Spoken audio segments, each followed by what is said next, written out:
السلام علیکم ورحمۃ اللہ وبرکاتہ۔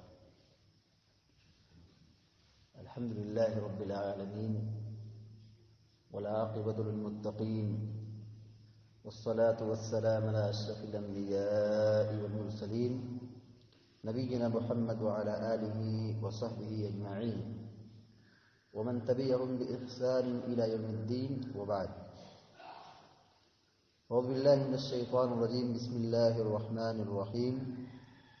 یا ایہا الذین آمنوا اذا نودی للصلاة من یوم الجمعة فاسعوا الى ذکر اللہ وذروا البیع ذلکم خیر لکم ان کنتم تعلمون۔ ابھی سورہ جمعہ کی ایک آیت کریمہ تلاوت کی گئی ہے۔ اس میں اللہ رب العالمین ہم مسلمانوں کو جمعہ کے دن کے متعلق ایک اہم بات بیان فرمائی ہے کہ جب جمعہ کی اذان ہو جائے تو انسان کو اپنی ساری مصروفیات اور مشغولیات، اپنے سارے کام کاج کو چھوڑ دینا چاہیے اور مسجد کا رخ کرنا چاہیے۔ اللہ تعالیٰ فرماتا ہے، یا ایھا الذین آمنوا اذا نودی للصلاة من یوم الجمعہ، اے مسلمانوں، جب جمعہ کے دن اذان دی جائے، فاسعوا الی ذکر اللہ، تو اللہ کے ذکر کی طرف دوڑ پڑو۔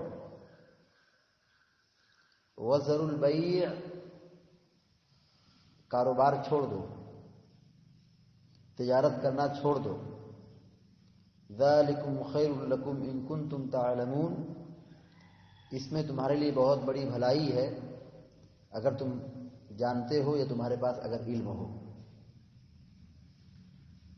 اس آیت کریمہ میں جمعہ کے دن کے حوالے سے یہ بات بتائی گئی ہے کہ جب جمعہ کی اذان ہو جائے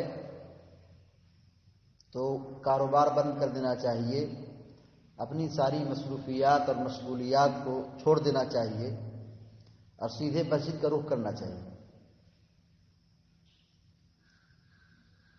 آیت کا یہ مطلب نہیں کہ اذان کے بعد مسجد میں جانا چاہیے، نہیں۔ آیت کریمہ میں یہ بات بتائی گئی کہ اذان جب ہو جائے تو اس وقت کاروبار کرنا منع ہے، اس وقت کام کرنا حرام ہے، ورنہ شریعت یہ تعلیم دیتی ہے کہ آدمی جمعہ کے دن مسجد میں پہلے آنے کی کوشش کرے، جمعہ کے دن خطبہ سنے، نصیحت سنے، پہلے مسجد میں آئے، اور اس کی بڑی فضیلت ہے۔ پیارے نبی علیہ الصلوۃ والسلام نے فرمایا، صحیح بخاری کی روایت ہے، اذا كان يوم الجمعہ وقفت الملائکۃ علی باب المسجد یکتبون الاول فالاول، جمعہ کے دن فرشتے دروازے پر کھڑے رہتے ہیں اور پھر ہر آنے والے کا نام نوٹ کرتے ہیں، جو پہلے آیا ہے پہلے لکھتے ہیں، جو بعد میں آیا ہے بعد میں لکھتے ہیں۔ وَمَثَلُ الْمُحَجِّرِ كَمَثَلِ الَّذِي يَهْدِي بَدَنَهُ، کہا جو آدمی پہلے مسجد میں آتا ہے، اول وقت مسجد میں داخل ہوتا ہے، تو گویا اس نے ایک اونٹ قربان کیا ہے۔ ثُمَّ كَالَّذِي يُهْدِي بَقَرَةً، پھر اس کے بعد جو آیا دوسرے وقت میں داخل ہوا، گویا اس نے ایک گائے قربان کی۔ ثم کبشن ثم دجاجتن ثم بیضتن، پھر اس کے بعد جو آدمی مسجد میں داخل ہو تو اس نے گویا کہ دمبا قربان کیا۔ پھر چوتھے نمبر پر جو مسجد میں داخل ہو، چوتھے وقت میں داخل ہو، اس نے ایک مرغی قربان کی۔ پھر آخر وقت میں جو داخل ہوا یعنی اذان سے پہلے، گویا اس نے ایک انڈا قربان کیا، اللہ کے راستے میں صدقہ کیا۔ فَإِذَا خَرَجَ الْإِمَامُ طَوَوْا صُحُفَهُمْ، جب فرشتے دروازے پر رہتے ہیں اور آنے والوں کا نام نوٹ کرتے ہیں، جب جمعہ کی اذان کا وقت ہو جاتا ہے، امام مسجد میں داخل ہو جاتا ہے، تو فرشتے جو دروازے پہ کھڑے رہتے ہیں وہ اپنا صحیفہ رجسٹر بند کر دیتے ہیں اور امام کا وَيَسْتَمِعُونَ الذِّكْرَ اور امام کا خطبہ سنتے ہیں۔ تو اس حدیث میں یہ تاکید کی جا رہی ہے کہ یہ آدمی جمعہ کے دن پہلے داخل ہو، اور پہلے آنے کی یہ فضیلت بتائی گئی کہ پہلے وقت میں آنے والا ایک اونٹ قربان کرنے والا ہے، دوسرے وقت میں داخل ہونے والا ایک گائے قربان کرنے والا ہے، تیسرے وقت میں داخل ہونے والا ایک دمبا قربان کرنے والا ہے، چوتھے وقت میں داخل ہونے والا ایک مرغی قربان کرنے والا ہے، پانچویں وقت میں داخل ہونے والا گویا کہ وہ ایک انڈا قربان کرنے والا ہے۔ یعنی اول وقت کی ہم حفاظت کریں اور جمعہ کے دن خطبہ سننے کے لیے اول وقت میں آئیں، تو اسلام میں اس کی بڑی فضیلت بھی ہے اور اس کی بڑی تاکید بھی ہے۔ عام طور پر ہوتا یہ ہے کہ مسلمانوں کے یہاں جمعہ کے دن کا اب کوئی خاص کوئی اہتمام نہیں ہے۔ ایک تو وہ جمعہ کے بالکل اخیر میں آتے ہیں، کبھی ایک رکعت جاتی ہے، کبھی دونوں رکعت چلی جاتی ہے۔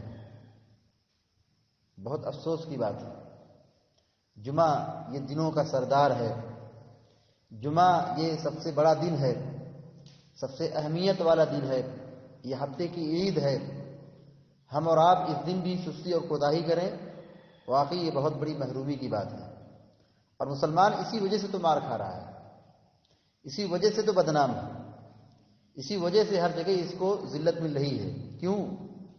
مسلمان اتنا گیا گزرا ہو گیا کہ اس کو روزہ اور نماز سے کوئی تعلق نہیں، حتیٰ کہ اس کی سستی اس حد تک بڑھ گئی، جمعہ جو ہفتے کی عید تھی اس دن وہ غافل ہو رہا ہے۔ اللہ رب العالمین نے پچھلی اقوام کو جو ہفتے کا دن اور تقدس ہوتا ہے، بنی اسرائیل کے ان لوگوں کو جو مچھلیاں پکڑتے تھے اور ہفتے کی جو عبادت کا دن تھا اس دن کی حرمت کو پامال کرتے تھے، ایسے ہی لوگوں کو اللہ رب العالمین نے بندر بنا دیا تھا، جو مچھلی پکڑتے تھے اور سنیچر کے دن جو عبادت کا دن تھا، احترام اور تقدس کا دن تھا، اس کا خیال نہیں رکھتے تھے۔ تو اللہ رب العالمین نے یہاں پہ ہمیں نصیحت کی ہے کہ جب جمعہ کی نماز ہو جائے تو دوڑو اللہ رب العالمین کے ذکر کی طرف، اللہ رب العالمین کی عبادت کی طرف بھاگو، سبقت کرو، کاروبار چھوڑ دو، اس میں تمہارے لیے بھلائی ہے۔ بھلائی یہ ہے اول وقت میں آؤ گے یہ فضیلتیں ملیں گی۔